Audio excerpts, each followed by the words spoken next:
इसलिए तेरे को जो भाषा में समझता है ना, वो भाषा में धमकी देके जा रहा हूं।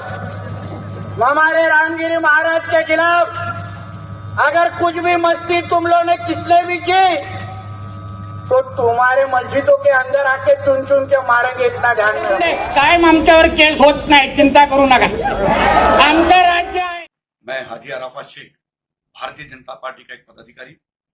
मैं महाराष्ट्र के मुख्यमंत्री जी एकनाथ शिंदे जी, महाराष्ट्र के उप मुख्यमंत्री हमारे नेता देवेंद्र फडणवीस जी से एक बात कहने के लिए मुखातिब हूं। मैं देवेंद्र जी आपसे पूछना चाहता हूं कि जिस तरीके से नीतीश राणे कुछ महीनों से मुस्लिम समाज के बारे में, मुस्लिम अल्पसंख्यकों के बारे में, अब तो हमारे पैगंबर के बारे में जिस तरीके से बातें करना शुरू की, कुछ दिनों पहले उन्होंने कहा नगर में कि मस्जिदों में घुस घुस के मारेंगे।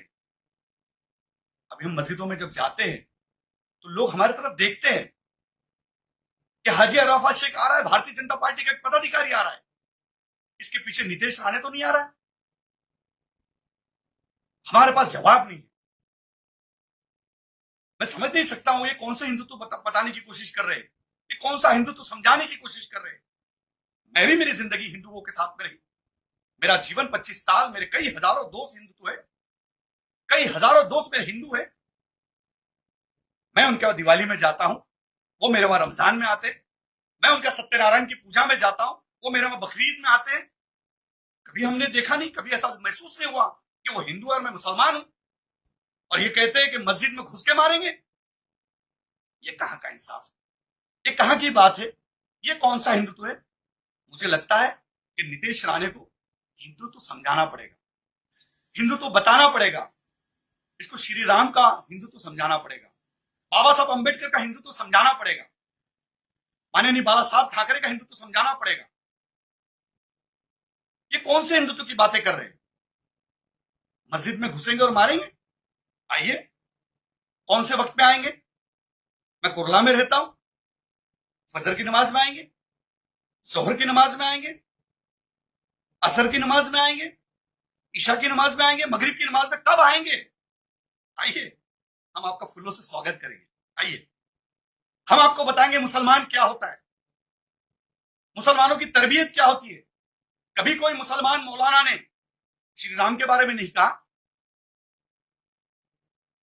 कि राम जी की उम्र क्या थी और सीता जी की उम्र क्या थी, कब उनकी शादी हुई थी।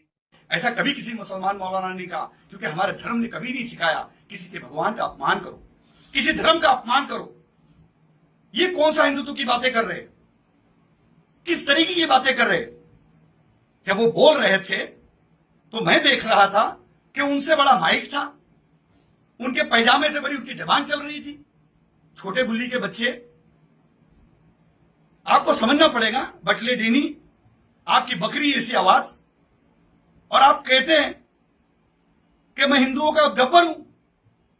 आप हिंदुओं के गब्बर नहीं, हिंदुओं के गोबर हो। गोबर भी बहुत बड़ी बात है, आप गू तो हो, आप गोबर नहीं गू हो। जिस तरीके की भाषा आप कर रहे हो, अगर गोबर भी बने होते तो अच्छा लगता कि कहीं तो कहीं आंगन में लिपने के काम में आते, लेकिन आप गू हो। आपकी बातें, आपकी जबान, आप जो जिस तरीके से बात कर रहे, तो आप गू जैसी बातें कर रहे। पूरा हिंदुस्तान का मुसलमान और हिंदुस्तान का हिंदू भी आपको इसके बाद बटला डेनी और छोटी बुल्ली का बच्चा कह के पुकारेगा। इस तरीके की भाषा ना करो। आप क्यों कर रहे हो? क्या आपको मंत्री बनना है अगले मंत्रिमंडल में? आपके बाप को दिल्ली में मंत्री बनना है, इसलिए कर रहे हो? कितनी आइले कितनी गहले, सबको लगता हमीश पहले ये बीजेपी है साहब, समझना पड़ेगा। आपके भूखने से ये सारी चीजें नहीं होगी। हिंदुस्तान का हिंदू भी समझदार है।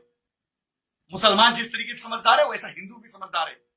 मेरे हजारों लाखों दोस्त हिंदू है। मुझे कभी ऐसा महसूस नहीं हुआ किसी घर पे जाते कि मैं किसी हिंदू के घर जा रहा हूं। मैं कभी गणपति में गया तो मुझे कभी ऐसा महसूस नहीं हो कि मैं मुसलमान हूं, इनके वहां गणपति में क्यों जा रहा हूं।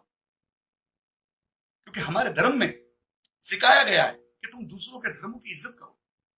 यही हमारा पहला सबक है, तुम दूसरों के खुदाओं की इज्जत करो। यही हमारा मजहब सिखाता है। और तुम कहते कि मस्जिद में घुस के मारेंगे, अब जिन साधु ने कहा अब उन्होंने शादी नहीं की तो उसमें हमारा कसूर है।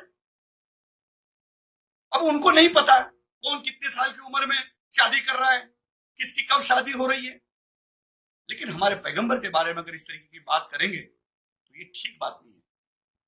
माननीय मुख्यमंत्री एकनाथ शिंदे जी ने भी इसके ऊपर ध्यान देना चाहिए और मेरे नेता देवेंद्र फडणवीस जी ने इसके ऊपर ध्यान देना चाहिए कि देवेंद्र जी जल्दी ठीक हो जाए। और ऐसे लोग अपनी पार्टी का नाम खराब करते, ऐसे लोगों को चुप बिठाइए, इसके आगे समझाइए। हम मुसलमानों ने, पूरे हिंदुस्तान के अल्पसंख्यक समाज के मुसलमानों ने क्या करना चाहिए, ये क्या साबित करना चाह रहे। मैं नीतीश राणे से कहूंगा कि इस तरीके की भाषा ना करो, ऐसा ना हो कि और भी लोग इस तरीके की भाषा करना शुरू करें। आप जितने हैं उतने ही रहो। आप जब बात करते हो तो ऐसा लगता है कोई तीसरी चौथी का बच्चा बात कर रहा है। अच्छी बात नहीं है कि मैं जितनी सारी बातें रखा हूं एक मुंबई के एक तहजीब वाले अंदाज में रखा हूं। मैं जिस तरीके से हूं, जिस तरीके से मेरी भूमिका है, जिस तरीके से मेरे आंदोलन है, जिस तरीके से मेरा पॉलिटिकल करियर है, अगर मैं उस भाषा में आ गया तो आप कभी भी कोई स्टेज पे बोल नहीं पाओगे। मैं 30 लाख खाटी समाज का अध्यक्ष हूं, ऑल इंडिया सूफी बोर्ड का अध्यक्ष हूं, हजारों पीर मेरे साथ में, लाखों मुसलमानों की दुआ है। अगर इस तरीके की आप भाषा करते रहेंगे तो बहुत सारी बातें हमको भी करना पड़ेगी। आपकी शुरुआत कहां से हुई, आपके पिताजी की शुरुआत कहां से हुई, ये सब बोलने मत लगाओ। इसीलिए मैं कहता हूं कि इसके बाद बस, अब इसके बाद नहीं बोलना। एक भी वर्ड हमारे पैगंबर की गुस्ताखी हम नहीं सहेंगे। मैं इस पार्टी में रह के काम कर रहा हूं, हजारों लोगों को जोड़ रहा हूं, हजारों लोग मेरे साथ मुसलमान जुड़े हुए, और उनका जवाब मेरे पास अगर इस तरीके का होगा तो ये बात ठीक नहीं होगी। इसके बाद पैगंबर की शान में जरा भी गुस्ताखी नहीं चलेगी। ये मैं आपको सामने से बताने आया हूं। आप कहते हैं मैं गब्बर हूं, गब्बर हूं, आप गब्बर नहीं गोबर हो। मैं एक पार्टी का एक पदाधिकारी नाते आपको समझाने की कोशिश कर रहा हूं। ऐसा ना हो कि और जबान निकले और कोई बातें तहजीब के बाहर चले जाए। इसलिए मैं आपको कह रहा हूं कि इसके बाद बस हो गया। आपने हमारे कौम के खिलाफ बहुत दिनों से बहुत सारी बातें की, हम नहीं चुप रहे, पर पैगंबर की गुस्ताखी हम नहीं सहेंगे।